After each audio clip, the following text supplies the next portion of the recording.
Good evening, everyone, and welcome to another episode of Supporting Black Authors Book Club.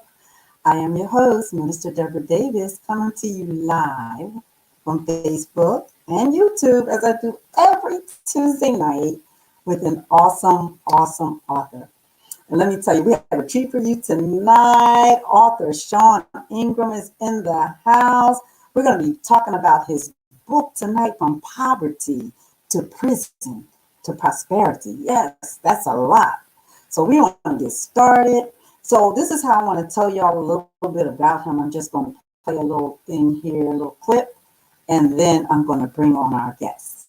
Sean Ingram is an author, motivational speaker, and founder of the Sean Ingram Academy, where his mission and ministry is to transform juvenile delinquents into productive citizens by engaging, enlightening, and elevating them from their present struggles to their future success. Sean's testimonial journey from poverty to prison to prosperity has inspired many to survive their struggle, persevere their process, and become their beliefs. Sean is truly the epitome of pain and perseverance, and the in-flesh definition of faith and deliverance. Sean Ingram, the man, the mission, the ministry.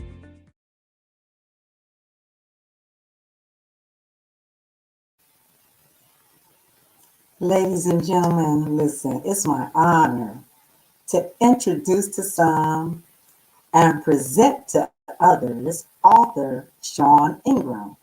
Hi. Hello, how y'all doing tonight? Welcome to Supporting Black Authors Book Club. I'm excited to be here. Thank you so much for having me. Well, yeah, I played your clip. I didn't read your bio, but we're going to get to that. I just want to welcome my viewers. We have our top viewers, our number one viewers, and I just like to welcome. Hi, Dr. Tenaria. How you doing? Tahisha, yes. I'm wearing her jewelry sale again, so I have to give a shout out to our Black businesses. She be hooking the girl up. So I just want to, hi Pam. Pam is a top fan, number one fan. And hey, Tommy, thanks for joining us tonight. So I just wanted to just give a few shout outs before I ask you. I didn't have your bio, but I had the trailer. So is there anything that the trailer didn't say that you want someone to know about Sean tonight? I guess at the bottom, I guess the bottom line of it, Sean is just honestly just a testimony, of where you can come from and where God could put you at the end of the day. Sean is a person of just unbelievable faith, and Sean is just the example of resilience at the end of the day. I think a lot of people and I understand marketing and I understand branding, but people see, the name on the flyers and the name on the buildings and things of that sort, but they don't see the struggle, they don't see the vision, they don't see the persecution or the test of the testimony, right? And I think I know for me, that's what I wanted to change for 2021 and going forward, was I wanted people to see the whole story, not just a part of the clip. Right, it's almost like a sound bite, right? Sometimes they get the sound bite, and off that sound bite, people get to choose their perception of what, but that ain't all of what you said. So I just want to start people, really to started to see the whole person. That honestly, I was just a kid with a dream, and God gave me a dream at 8, 9 years old, and everybody always told me no. That I couldn't, or I was poor, or I remember telling a counselor I wanted to be an author because at that time I felt like young Black kids, we didn't like to read because we couldn't relate to the material in the book. I love Edgar Allan Poe, but I never saw myself. So I just wanted to be a writer. Go ahead, Ms. Deborah. Oh, awesome. No. So I just wanted to if you just joining us, I'm interviewing Sean Ingram. His book is From Poverty to Prison to Prosperity, and we're going to discuss all three of these tonight. I just want to say that I like what I've been reading. I didn't get to finish the whole book. You know, it is a very good read, y'all. I'm telling you, a very good read. But I like the dedication. You dedicated your book to the youths. So we want to briefly tell the viewers why you are geared to dedicating your book to the youths. I dedicated it. Well, to tell you a quick backstory of the book, I probably rewrote that book 4 or 5 times.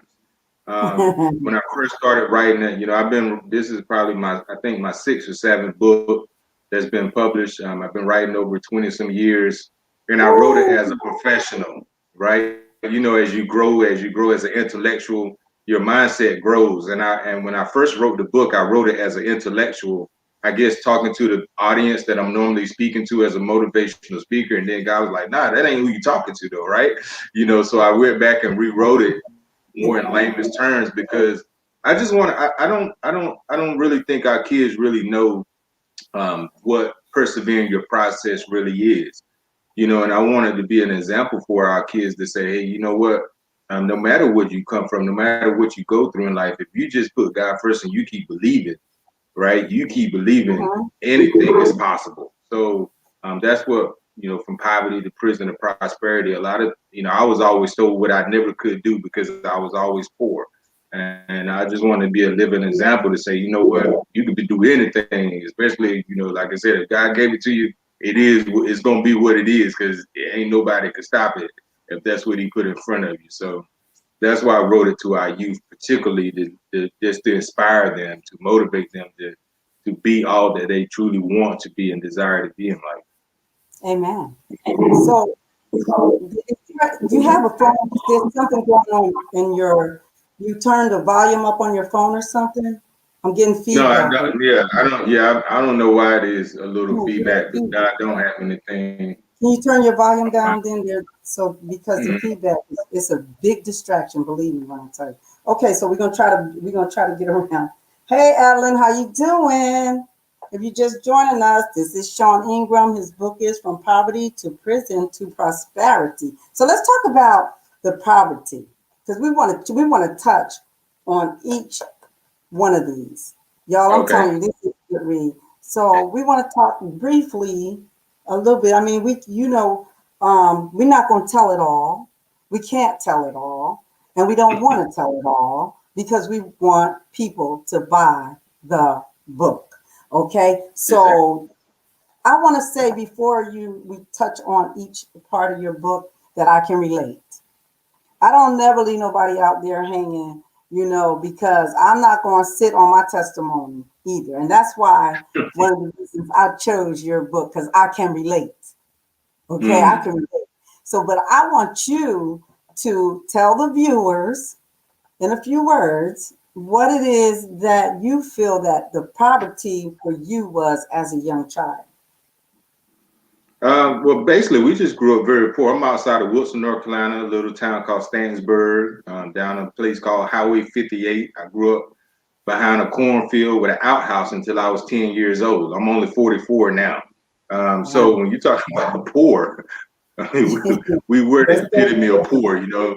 Um, and I tell people it's crazy because we was always poor, but we never was hungry, right? We had probably 5 rows of something, in the field. We had a little hog pen.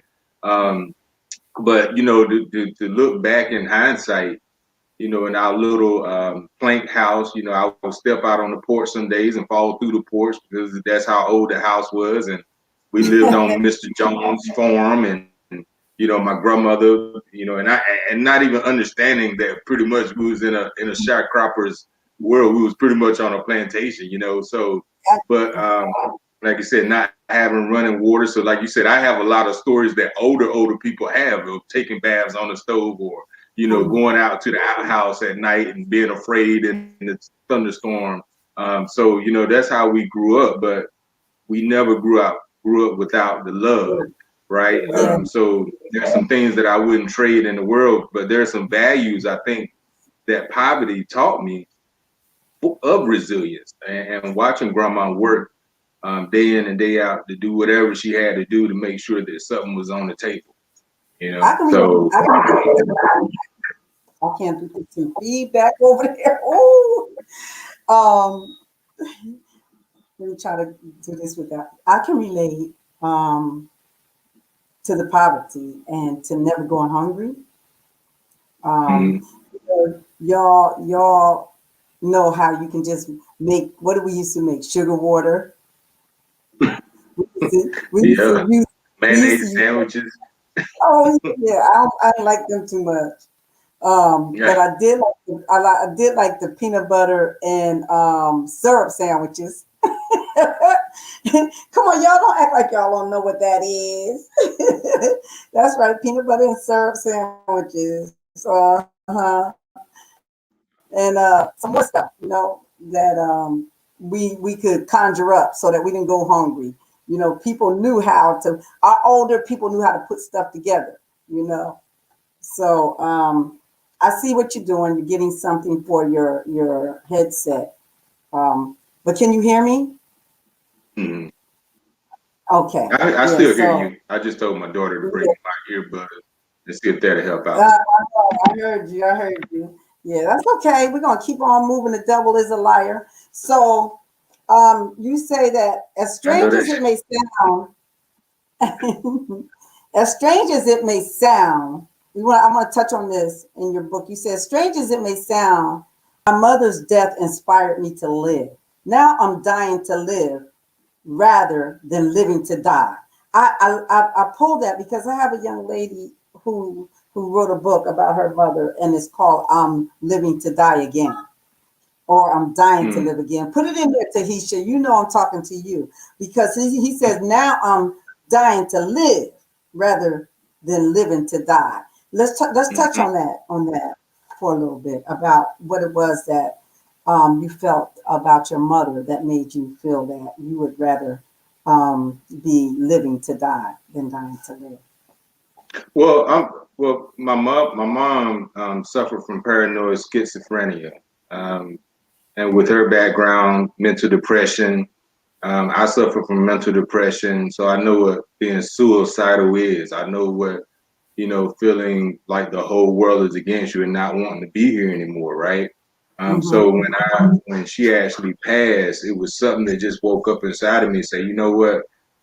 Yeah, there's some dark clouds, no doubt about it, but there's still a sun that shines behind even the darkest clouds.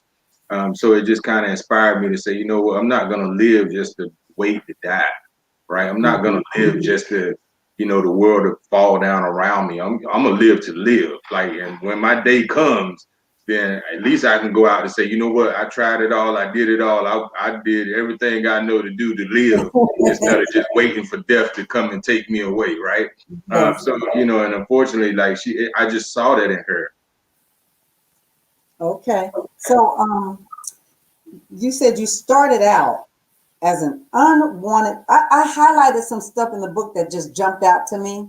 Mm, Instead of just writing down questions, I don't even have. I just saw some stuff that just jumped out to me in the book. And you're fine, yeah. you said you started out as an unwanted piece of coal, but through time, fire, and pressure, you transformed into a diamond. And I know Mhm. why I highlighted that, because you said that you transformed into a diamond. Now you understand who you are. And I always talk about this, always telling y'all know it, ladies. Come on, give us some words, give them some love. Y'all know I always say that once you understand who you are, once you know who you are, then you are a diamond in the rough. So that's why I highlighted that. When you know who you are in Christ, when you know, come on, y'all, when you know you're a winner, that's right. When you know you're a champion, come on, baby, and you know you're victorious, then you are a diamond in the rough. So, what did you mean?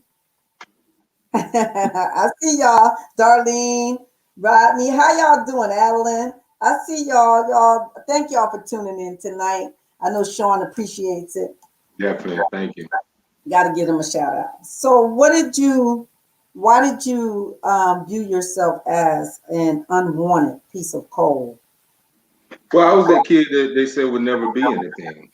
I was the kid that said, never amount to anything. I would be like my mom. My mom was on drugs. My father was, always in and out of prison. And that's why, like, one of my shirts, I'm going to stand up right fast so y'all can see this. When you That's said the all devil right. is a liar, I like, this did is one say of my that. shirts. The devil is a liar. God is the truth, and I am the proof. And what it is people will write you off, right? A lot of people will write you off. Will believe, oh, man, devil ain't never gonna be nothing. No, you don't know. But what Yeah, God got for you is what God got for you. And so sometimes people don't see you in the perception of what God see you in. So that true. I was the unwanted where they say, hey, you know what, he ain't gonna never be nothing. He gonna be just like his mama and his daddy, don't have no expectations for him. I mean, because you see that stuff even in schools, right? They don't have expectations for every child to succeed like other children. So I was always, for me, that unwanted. But now the irony is it's like a coal, and I'm glad you said, what you said to the women. Now imagine a man came to propose to you, right? And instead of bringing you a diamond ring, he brought you a lump of coal. You're gonna look at him like he's crazy, That's a right? good analogy. Right? So when you think about it in that analogy, you be like, yo, this dude just brought a lump of coal to me, but you don't Yeah. know what that lump of coal really is. And even in marriage, right? There's time, Uh-huh. there's pressure, there's growing pains, there's so many parts of that process. But Uh-huh. that piece of coal is still a diamond. There's a diamond in there, There's a right? diamond in there, diamond in the rough. I like that so Yeah. much. And I like So that you said you use that because people were saying, "Oh, he ain't gonna be nothing. He ain't gonna never amount to anything." And again, we were laughing, y'all. If y'all didn't know, he stood up because we were having some issues with the sound, and I said, "The devil is a liar." I did not see that shirt, did I? no, But no, no, no, he no. is a big Yeah, liar. yeah. And so, yeah, like even like the enemy can tell you things that aren't true. Like I had my son, he was a premature baby, and they said he would never walk. He would be slower than all the other kids. He would never see. And all three of those were lies. Mm-hmm. Every bit of it. He did start to see. He did start to walk. He did graduate high school. He went on to be a father and a family man. So sometimes we can't believe what the enemy is trying to get us to perceive of ourselves. Don't you agree? Definitely, definitely. And I know for me personally, like, when I think about, the devil coming to kill, steal, and destroy, right? Um, Mm-hmm.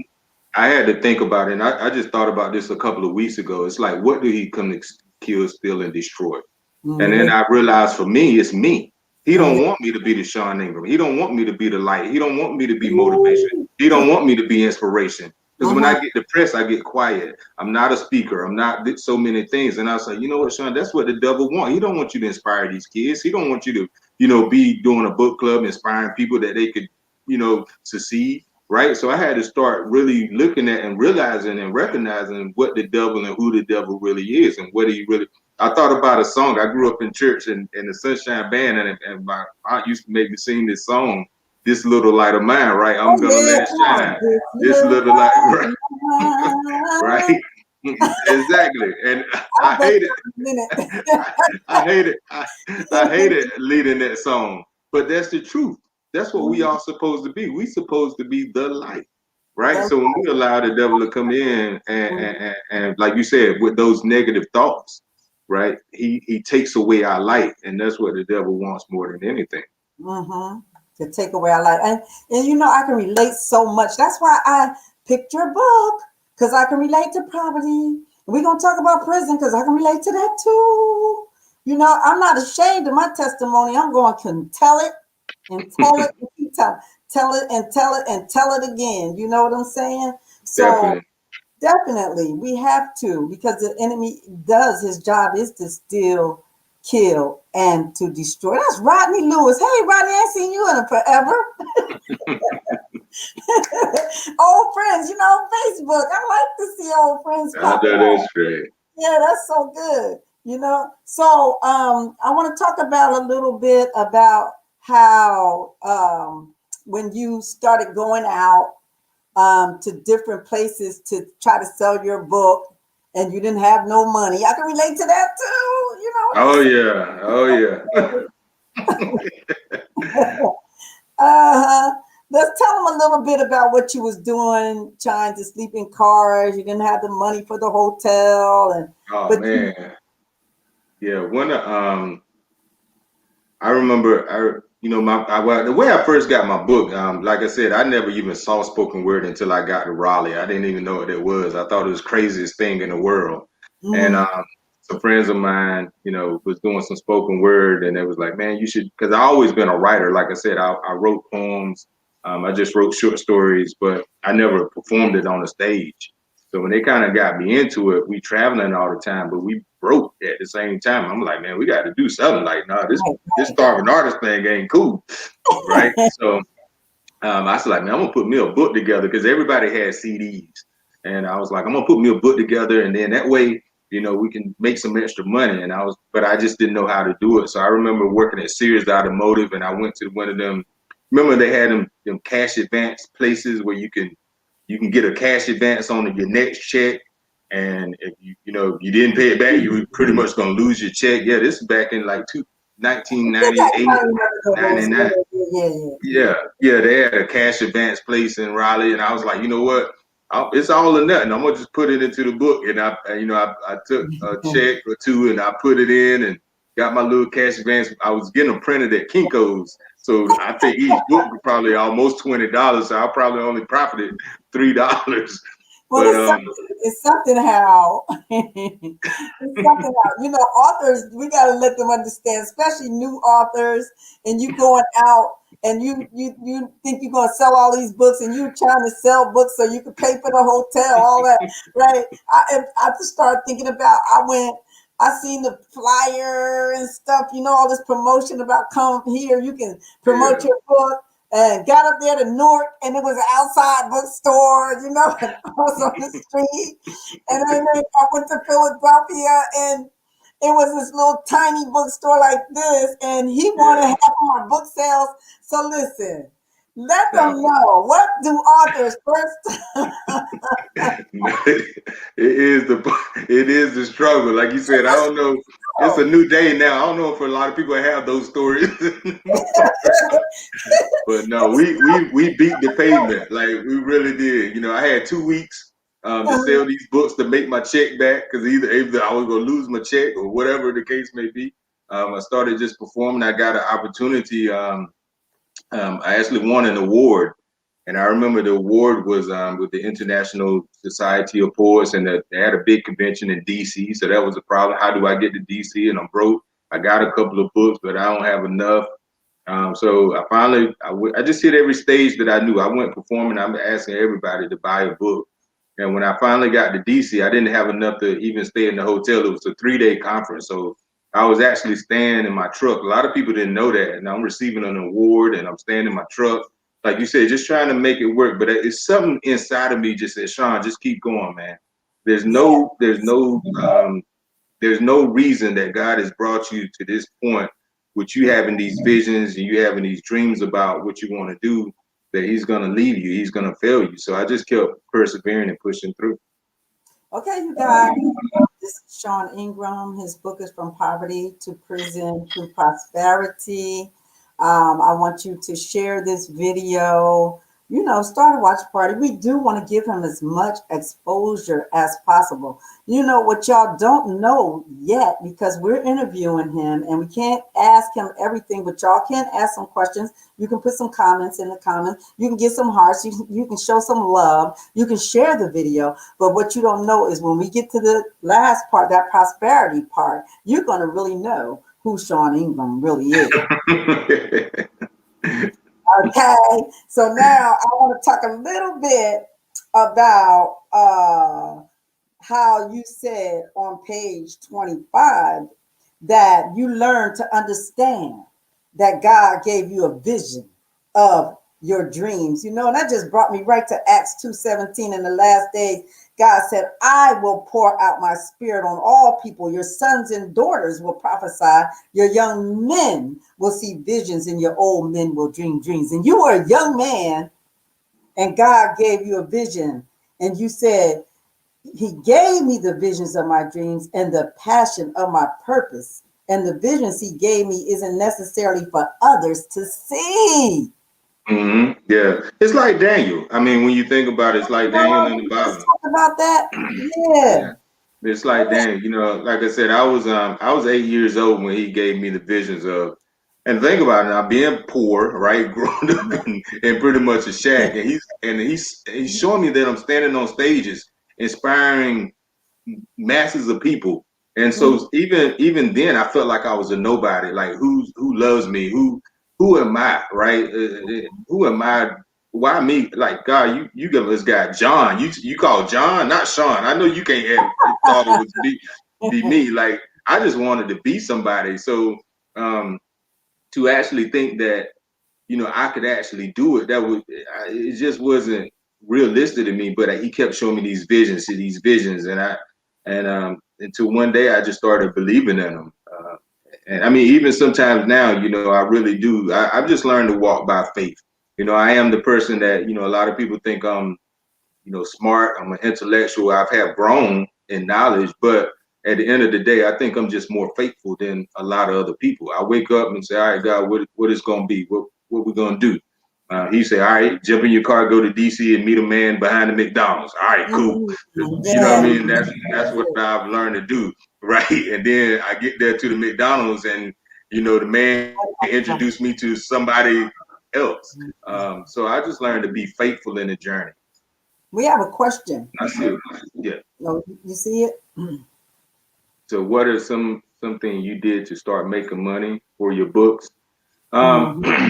well, back then, like I said, I actually, yeah, I got a cash advance on one of my checks. But as a spoken word artist, I just really just started performing. I just started asking people, can I speak? I started speaking at every church that I knew how, and I really did like book for book, dollar for dollar, and just started asking for support. It's ironic. I'm glad you even asked that. It's ironic. 20 some years later, I found myself going right back to the basics that I actually started. I've done everything. I've had publicists, I've had business managers, I've had all these things what the business tell you should do, right? Oh, you should have a agent between you and your conversation. You should have, a publicist. You should have this. And I found myself on, like I said, at the end of the day, I'm blessed, right? I make money off a book that I wrote when I was 17, 18, at 44, right? So I've learned to be in control of my own relationships. Um, Business is building and retaining relationships. The same Yes. relationships that you have, if they believe in you, then they'll believe Freeze in it whatever up. you do. Freeze it up a little bit People over on into this their hands into your pocket. I'm sorry. side. You're freezing up a little bit. I don't know. Y'all see it or is it Oh, just, I'm sorry. yeah, you were going in and out and freezing up. But that's okay. You back. We ain't Oh, gonna let okay. the devil is not gonna steal this I know interview. that's right. You know, he's a liar. He I keeps know that's trying to right. get his foot in the door, but we're gonna keep kicking his foot out of the door. So y'all come on with your I hearts, know come that's on with right. your love, share the video. You have some questions. We're gonna get these questions answered. We have a few more minutes with Sean Ingram, author of From Poverty to Prison to Prosperity. His book has different lessons in. I wanted to just talk briefly about the lessons. He has lesson one, lesson all the way to lesson 25. And I'm just going to name a couple of the lessons. Preserve your process, overcome your obstacles, survive your struggle, sanctify your solitude, change your challenge. I'm not going to read them all, but I do want to talk a little bit about lesson two, overcome your obstacles. And what caught my eye, the word overcome, because they say, and the Bible says, and they overcame him by the blood of the Lamb and by the word of their testimony. That's how we overcome. Who did we overcome? We overcame the devil. You getting a shout out here?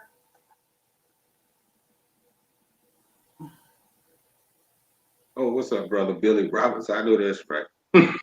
Okay, so there's a comment. It is best to have an editor to ensure the flow of the book. Absolutely. And just make sure that you and your editor are on the same page. Make sure that they don't change the feeling of the book. That's why, like, even with that book, I think I went. That's why I was just telling Miss Deborah, I rewrote the book 5 times.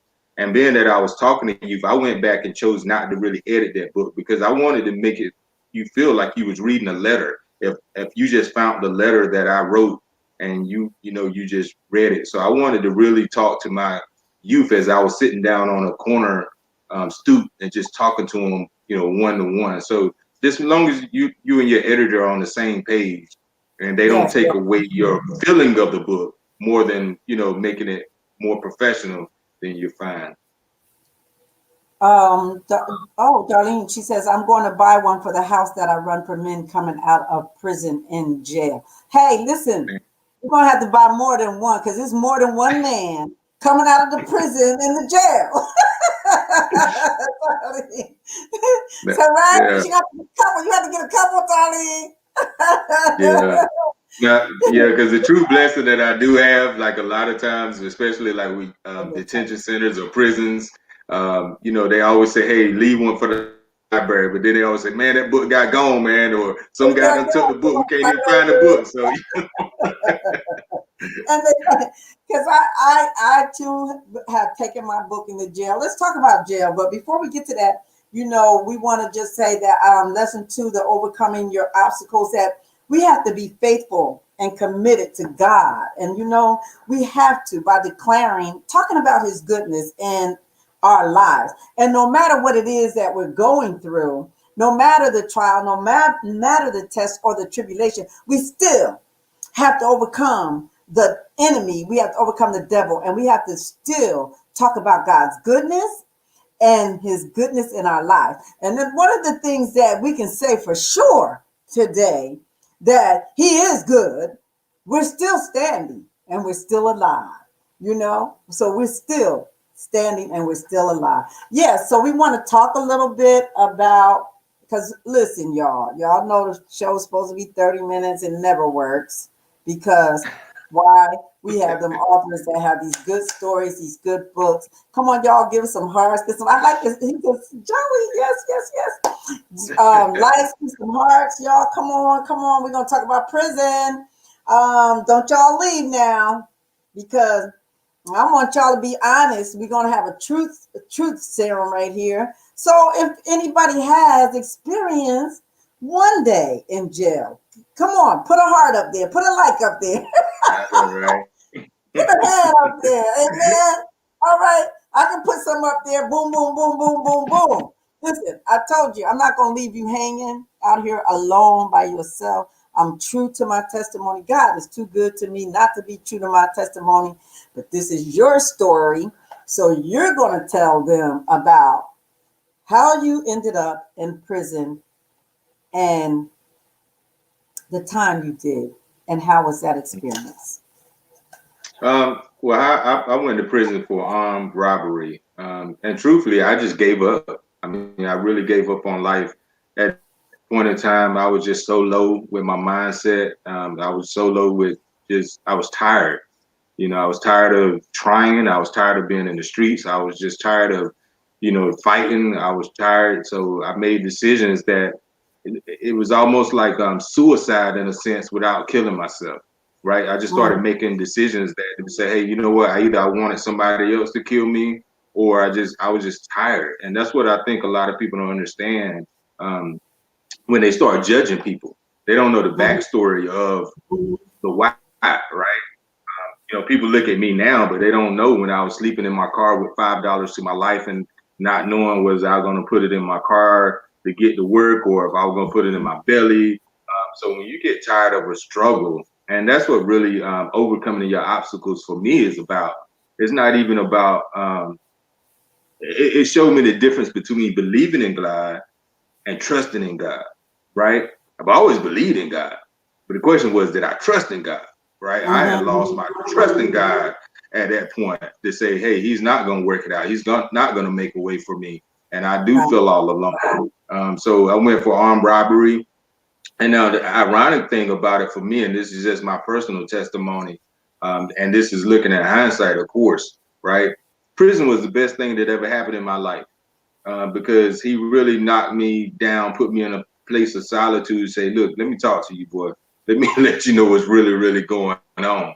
And that's when I That's was what in he the do. That's what he do.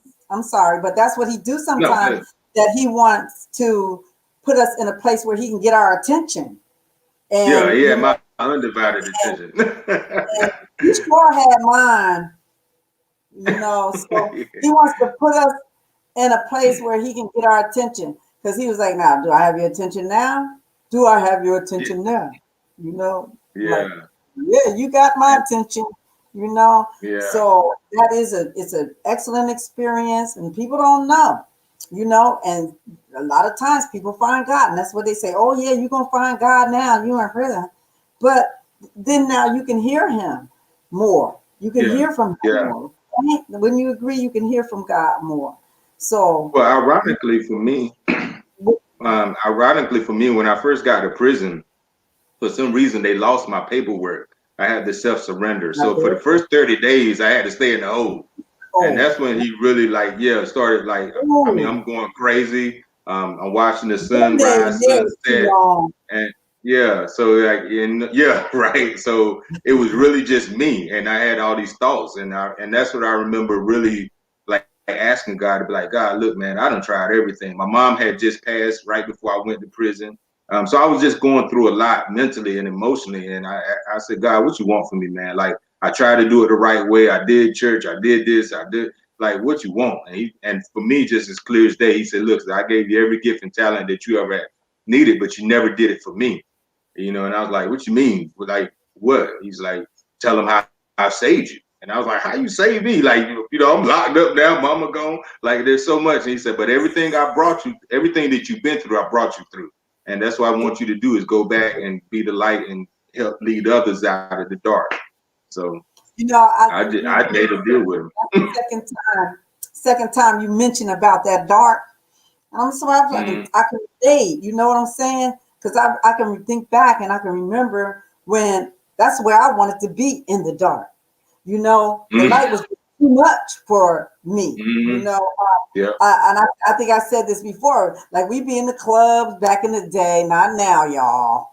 We be in the clubs clubbing, and the lights are off. I could move, I could dance. I'd be, as soon as the lights came on, I was like, Mm-hmm. whoa, time for me to go. You know, because I didn't want that light, but not realizing what that light really meant. You know what I'm saying? And that's That's so right. it's just so good to have a testimony that you have to go through a test in order to have a testimony. And I want to thank you for your testimony. I want to thank you for your courage. I want to thank you for your boldness because the Bible says, let us therefore come boldly to the throne of grace that we may obtain mercy to find grace to help in a time of need such as today. So somebody needs to hear from Sean Ingram about how you went from poverty to prison to prosperity. So we're going to get to the juicy part, y'all. I know y'all want to hear about that prosperity. We're going to get to that. So let's talk a little bit about the success of the Sean Ingram Academy. Listen, that thing is beautiful, Sean. Beautiful. Thank you. Thank you. Thank you. Thank you. Um, I mean, all glory be to God. I mean, it's just like I said, He gave me a vision. He said, "All right, this is what I want you to do. I want you to help, other youth. I want you to help other people." I'm like, "Who, me? You? No, you got me mixed up with somebody else, God. You sure?" And now, I provide juvenile diversion and intervention programs, helping keep kids in school and out of the criminal system. And for Mm, me, truthfully, the criminal system is modern day slavery to me. I think the system is built to keep young, especially young black men, down and out of the picture, right? I think mm, so, mm. and I Not believe just there's you, three reasons. No, I mean, not yeah, and so and when you look at the total picture of it, I have these arguments every day, in general assemblies and political, fashions. But when you look at the total, how even the laws, the black codes, and so many things are still on the books that hold us more accountable, right? And so for me, it's three things that keep us in the system. One is poverty, 2 is lack of education, and then 3 is lack of support, whether it be family or community support. So what the Sean Ingram Academy does is for anybody to try to fulfill 2 of those 3 things, and then for me that helps reduce recidivism. I can't tell you within my 5 years how many times I saw somebody go out and come back in, right? And because when you get out, it's so hard to move forward. You resort back to what you know to survive, and the law of the land, any land, is survival. You said the 5 years you were in there, you didn't know how many times one person, and you be the one that want to get out, and you be the one that know like, now I ain't never coming back, and it's Exactly. always, it's like God knows, who to give it a talent to, who to, if like people that can sing, you will know that they can sing, but people that can't sing, they That's always right. want the microphone. You know what I'm saying? So it's the same like with the revolving door. I want out, but I can't get out. And then you in there, what you doing back in here? Somebody please give me that opportunity to open the door, let me out. Didn't you feel that? I know. Exactly. Because I said the same thing. I said, once I get out, you ain't never got to worry about me no You ain't more. never gotta worry about it no more. You know what I'm saying? Look, let me tell you. Can I tell you a little bit about what happened to me? Let me tell you a little bit, Sean. Because like I said, you ain't alone. I was in there too, and I was adamant that I was not going. I only got sentenced to a year, and I was like, I ain't doing it. I ain't doing it. I ain't doing it. They thought I was crazy, all the other inmates, because I'm not going to do it. I ain't doing that. So look, uh, 60 days went, and they called me to go home.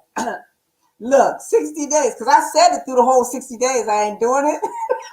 I ain't doing it because I know my God, and I'm not doing it. I'm not doing. Look, it was in Virginia, yeah. Got to DC, the bus broke down, and I thought they was coming to get me. That thought they made a mistake. That was too good of a miracle for God to have let me out. Nobody else wasn't going to get out. They was doing that 85%, And I was like, oh, they're coming to God. They made a mistake. God was like, no, you are the miracle.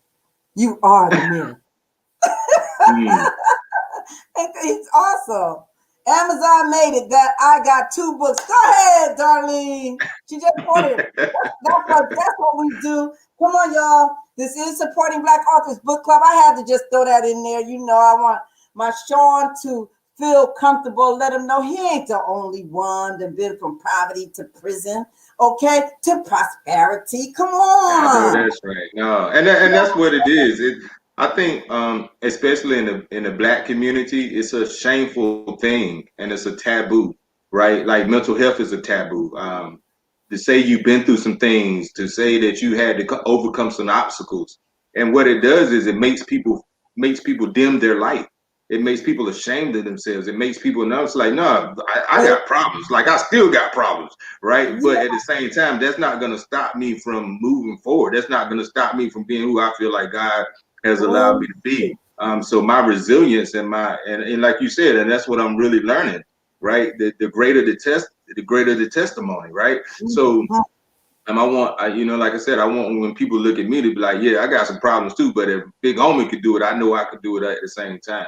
That's I so mean, because true. yeah, you look at and that's what my ultimate goal is for people to stop looking at people with felons or coming out of prison as problems, but more as a potential to say, you know what, yeah, I know they had some challenges in their life, but if with some cultivation, they could be some great leaders. And that's what I don't be understanding sometimes. I'll be honest with you, even with a lot of the Christians, right? Because we're always talking about people that gone through some challenge, but every disciple or every great person in the Bible went to prison at the same time. We understand that, yeah, God uses his chosen people however he chooses to use them. So we can't always just persecute people for the land, right? Perception of laws, right? So we gotta look at people to say, hey man, maybe that was a part of their process. What did they learn from it? And that's why I wrote that book that way. When you was talking about the lessons, It's not chapters, it's lessons, because even in poverty, I learned a lesson. Even in prison, I learned a lesson. Even sleeping in my car, I learned a lesson. So I wanted people to see what I went through, how I got through, and what I learned from it to help me get me where I am now. I love that because you know why I love that so much? Because listen, all that God take you through, you sit on that thing and try to act like you ain't been through nothing. You just went through all that for nothing. You went, it was in vain, you That's know? right. Hmm. Because what people don't understand, and we know that all things work together for good to them that love God and to them who are the called according to his purposes, working out for God's good. And so that's why when God bring you out of some stuff, when God bring you through some stuff, he wants you to give him all the glory. All that glory goes to him. So you can say, yes, I went through, but my mama wasn't there. My Hmm. daddy show wasn't there. Wasn't nobody there. Was people running up there? No, wasn't nobody there trying to help. Nobody but God. That's Nobody. right. So why in the world is you going to sit on your testimony and you know that God won his glory? That's all. That's all That's he it. wants. He That's it. wants glory. That's all I knew is to give it to him. That's all I knew is to give it to him. So, because at the end of the day, like I said, he give it, he could take it away. That's all I do know. Someone asked, how do they get the book? I have to put your, let me get this up here. How do you get the book? What's the website? I mean, you could just Google Sean Ingram books, Oh, Amazon. that's right. You That's all over the place. What? That's what I'm. Yeah, he's all over, y'all. fine. Well, I got Amazon Prime, so mine came in no time. What is that? Yeah. So, listen. To wrap this up, we've been on here almost an hour. That means you are a good guest, awesome guest. You have a lot of information, but the last thing I wanted to share. Let me find it. I'm never ready. Keep talking, Sean. um, another thing, I think we was going into the prosperity part also. One of the biggest things that I know is true, for me, what God said, your gifts will make room for you and put you, in the presence of great people. Yes, it will. And for me to come from, like I said, from straight poverty and just be a part of the city club and to be a part of the Chamber of Commerce, and I'm on the police advisory board. I'm on a committee of board for the Museum of Art. So I mean, I was at a meeting today, and I'm walking through the tunnels of the North Carolina Museum of Art, and Come I on was just now. thanking God to be like, here goes this little backyard country boy eating clay dirt, Yeah, right? Playing with corn stalks. And here I am now, somebody, and that's where the prosperity part. I have to yes, explain what prosperity means. It's not that right. It can it's be about money. It's that. about that now my name means something. My name opened doors. I can make phone calls and provide opportunities for people, right? And that's what I just wanted my name to mean something. I always grew up where my name was trouble. My name was negative. My name, Ooh, because of my daddy's last name. And I said, no, I don't want my daughters to feel like that. I want them, when they say my name, they feel they just got much pride as you dropping Martin Luther King daughters to say, no, that's my daddy. You know what I mean? Like, I'm an Ingram. So that's what I really wanted Ooh, to change, did was the you hear that, perception of Tiffany? what my He said, legacy is. well. Yeah, We have so Ingram on here. Yeah, that's awesome. Before we let me hurry because I don't want people to leave. We got to do something else. But you have 10 rules for success. I want to read some of the rules to success. Sean Ingram's top 10 rules to success. One, believe in God and the reason he desired you to be. Two, trust and believe in yourself and your vision. We should just cover this. You know what I'm saying? These some beautiful, beautiful rules. Three, recognize your reason. Do what you love to do and be passionate about it. You preserve your process and never give up. That means, and let us not be weary in well doing. For in due season you shall reap if you think not. Stay true to your truth. Now, that's what I'm talking about. Stay true to your truth. That's right. Tell your Yeah, testimony, that's right? it. Just tell your testimony. Your truth, somebody else's truth might be different from your truth. You got to Somebody stay else's true to your vision. truth. You know, Yeah, somebody if else's you, vision. yeah, and You know, like you said, that's where the blessing comes, right? If you was a drug addict and God saved you and He brought you from it, that's a blessing. You know what I mean? Like just like, yeah, I was down and out. You know, and that is the beauty of it. I love to hear those stories where people say, "No, I was alcoholic for 40 years and God talked to me, and all of a sudden I was clean." I was like, man, that's hey. How you gonna talk about it, right? You can't. What you gonna say? yeah, and I That's believe a it because blessing. I believe that God does. He'll immediately take the taste out of your mouth, just like I've He heard it. did the infirmed woman. She was infirmed for 18 years, walking bent over. You know the story. Y'all know the story. She couldn't even look up to heaven, but she kept on coming to the synagogue, kept on coming to church, just kept on Yeah. coming to church. And Jesus saw her. He saw her faith. And he said, Mm. woman, thou art loose from thine infirmity. You know, you got to keep on coming. You got to keep on believing. And what happened? She immediately stood up. Mm. Immediately. And God will immediately take the taste of out of your mouth of alcohol. He can do it. He'll immediately take the taste of drugs out of your mouth. He can do it. I know, I'm a witness. You know that he'll take the taste right out of your mouth. Well, it will make you sick. You know, sometimes people don't realize all you got to say to God is, let me be the miracle. I always say, God, I'll be the miracle. Let me be the miracle. Nobody don't want to be the miracle. I'll be the miracle. I know You that's right. know, right? Yeah. Got to have some faith around here. Faith will do it. That's right. And he says, stay true to your truth. Be confident in your convictions. Remain humble and hungry. Woo-hoo-hoo.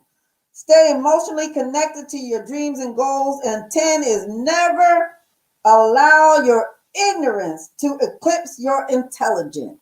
Honey, we all got a little bit of intelligence. A little bit. So listen, we want to bless the academy, y'all. Nothing but God. Yes, yes, yes, nothing but God. This man is doing a work. He's doing a work, y'all, for the academy. If you go on right now and just Google the Sean Ingram Academy, that thing is beautiful in North Carolina. It's Thank you. beautiful. So tell them about your academy because we want to be a blessing to you tonight. Like you said, the academy, I work mostly one-on-one with youth, a lot of at-risk youth, gang members. I mean, you name it, to help them stay in school and out of the criminal system. Just giving them that support they need. A lot of my now I have turned a lot of my books. I have a kiosk at Crabtree Valley Mall where I sell different quotes on shirts.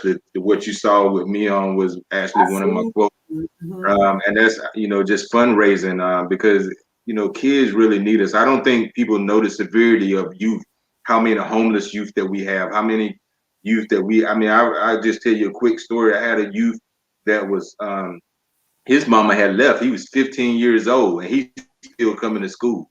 So now he's in DSS but we still working with him so there's a lot of things and it takes people's support. Always tell people their support is the lifeline to my success. God just chose me to do it, but the funding, the support, the donations from people help me give more time and energy to a kid to make sure that they have the necessary things, whether it's going to court with them, whether it's just going and buying them something to eat, whether it's buying them clothes. A lot of my kids that go to court, we try to help them get clothes that they could be presentable in court, especially for a young black man, right? We know how when you walk into court, you don't have a support system. That's something against us. So we know some of our kids, That's they right. go dressed before a judge in an appropriate way. That's another strike. So what we try to do is just take away some of them strikes.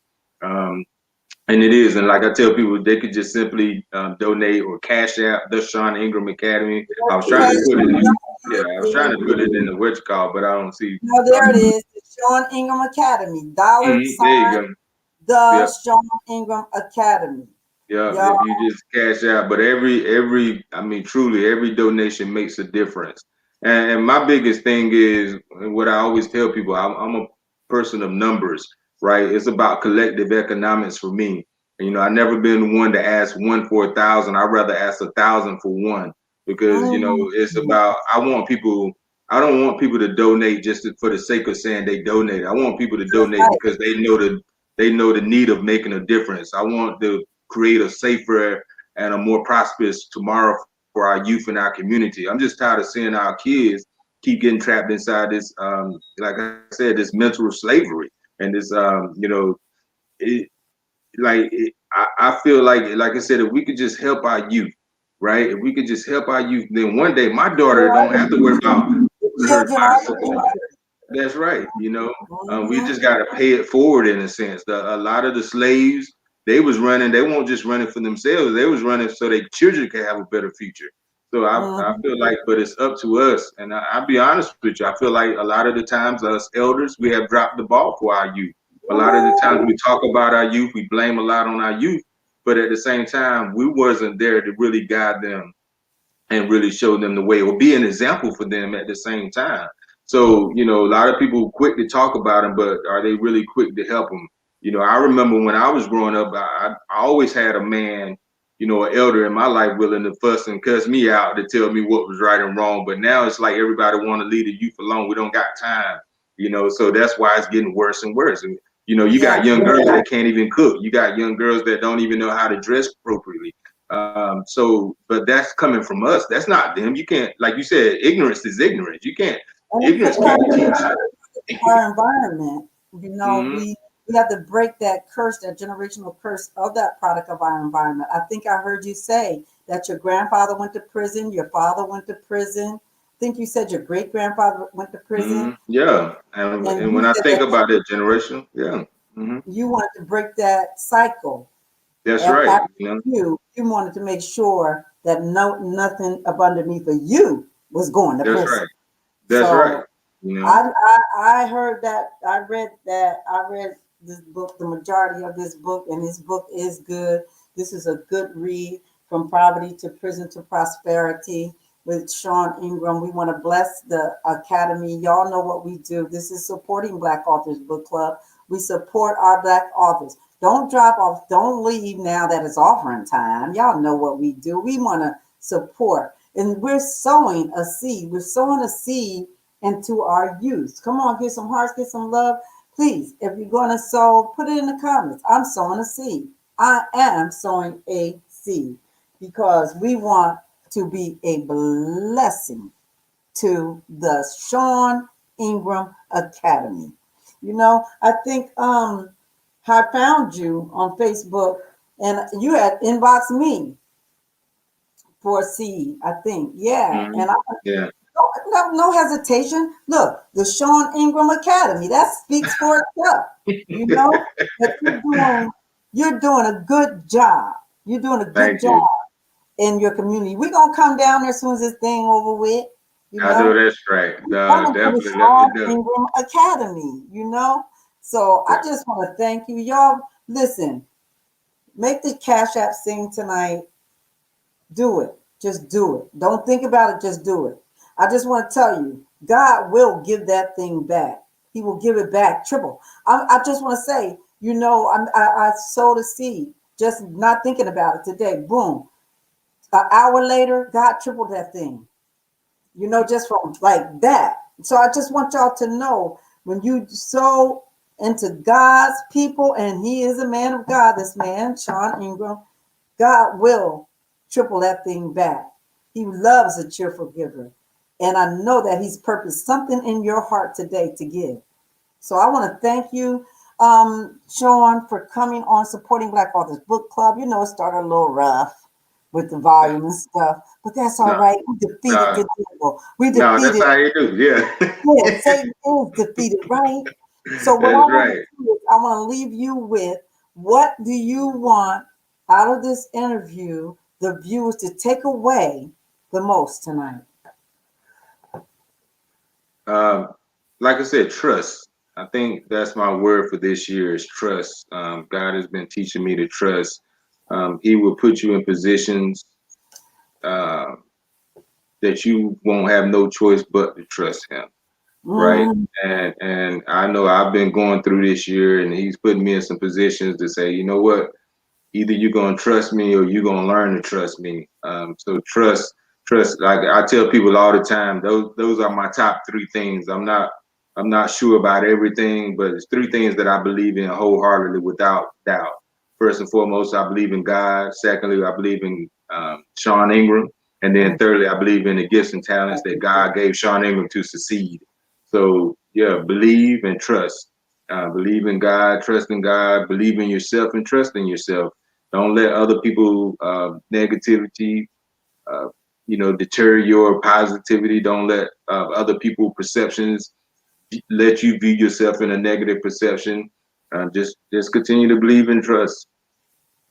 I like that so much, Sean. I want to thank you so much for coming to Supporting Black Authors Book Club. I know what you're going to do, Dr. Tenaria. That's right. We're going to make that Cash App sing. I do. I want to thank you. I asked you to come. You didn't hesitate. You said yes, and I'm grateful that you did come I on. I do want to say that I'm glad you actually said that. Now I can only speak for me, right? Um, just to give y'all a little quick backstory. So when you grow as a motivational speaker and you start doing all these things and you start making money, right?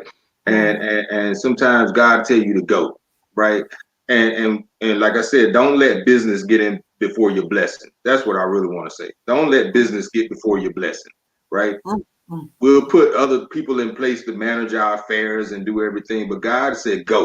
And that's what he told me, was like go. So when people reach out to me, now I'm thinking about the finances after the fact to say, hey, who needs to hear me? Is there a child? Because I used to even tell some churches like, no, I can't come.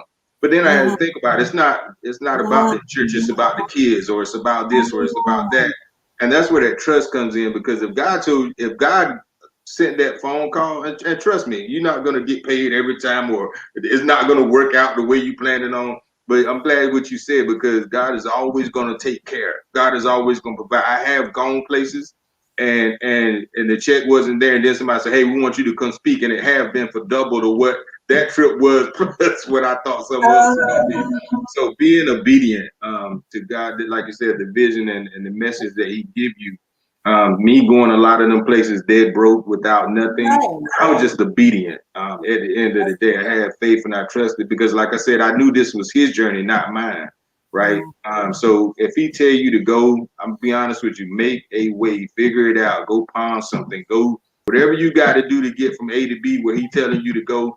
Make sure that you be there, because sometimes he's testing you to see how much you want it at the same time, how much you believe, how much are you dedicated to fulfilling his will and not just your own. So And that is so true. I tell you, we got so much in common.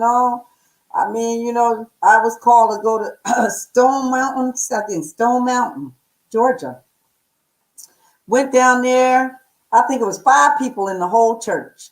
Are you laughing? I know what you're talking about. Hey, man, we're gonna give you a great love offering, brother. We're gonna bless you with the love offering. Man, what? Look, so look, let me tell you, but God, Yeah. this man seen the deal. I flew from Jersey. I'm down here. I got a hotel. I paid for that, and he's seen it. And let me tell you, that man put something in my hand to bless me. Because I was obedient. I went. I was like, "Whoo, thank you, Jesus." Okay, so I want to thank you for coming and supporting Black Authors Book Club. Watch your Cash App. We are going to bless you tonight. I thank God for the Sean Ingram Academy. And you keep up the good work. Keep up the good work. And thank you. And you be blessed. Thank you. Well, y'all definitely keep me in your thoughts and prayers, and God bless. Thank you for having me again. Amen. So there you have it. Another episode of Supporting Black Authors Book Club. Listen, before we leave, I want to give Celigans a shout out. And what I've been doing is I've been picking a couple of people that are faithful, that are top fans that come on, and then I bless them by supporting Celigans by giving them a gift. So go to Celigans. I'm going to say Valerie Garrett. Go to Celigans. Pick out something from that he should ask you his website on Supporting Black Authors Book Club. Pamela Brown, she was one. She's a top viewer. Go to Seligans and pick out jewelry. Let me see if there anybody else. Oh, Darlene Cool Gillen.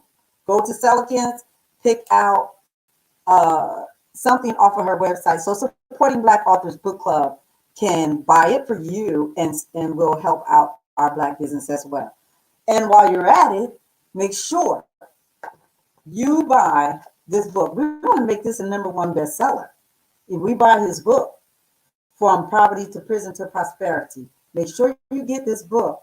This is a good book. I'm telling you, you've heard it from me that this is a good book. And if not, at least Cash App. Send the man some money for his business. Send some money for his business. Okay? Because God gonna give it back. Because we're gonna be sowing into the youth. Okay? So I want y'all to come back. Y'all never, I never know who I'm gonna have next week. I just scroll down the page and I stop when God says stop right here. I just stop right there, And so that's what it's going to be. So just come back Tuesday, just tune in, and please be safe, follow the guidelines, wash your hands, social distance, and please. Sean Ingram is an author, motivational speaker, and founder of the Sean Ingram Academy, where his mission and ministry is to transform juvenile delinquents into productive citizens by engaging, enlightening, and elevating them from their present struggles to their future success. Sean's testimonial journey from poverty to prison to prosperity has inspired many to survive their struggle, persevere their process, and become their beliefs. Sean is truly the epitome of pain and perseverance, and the in-flesh definition of faith and deliverance. Sean Ingram, the man, the mission, the ministry.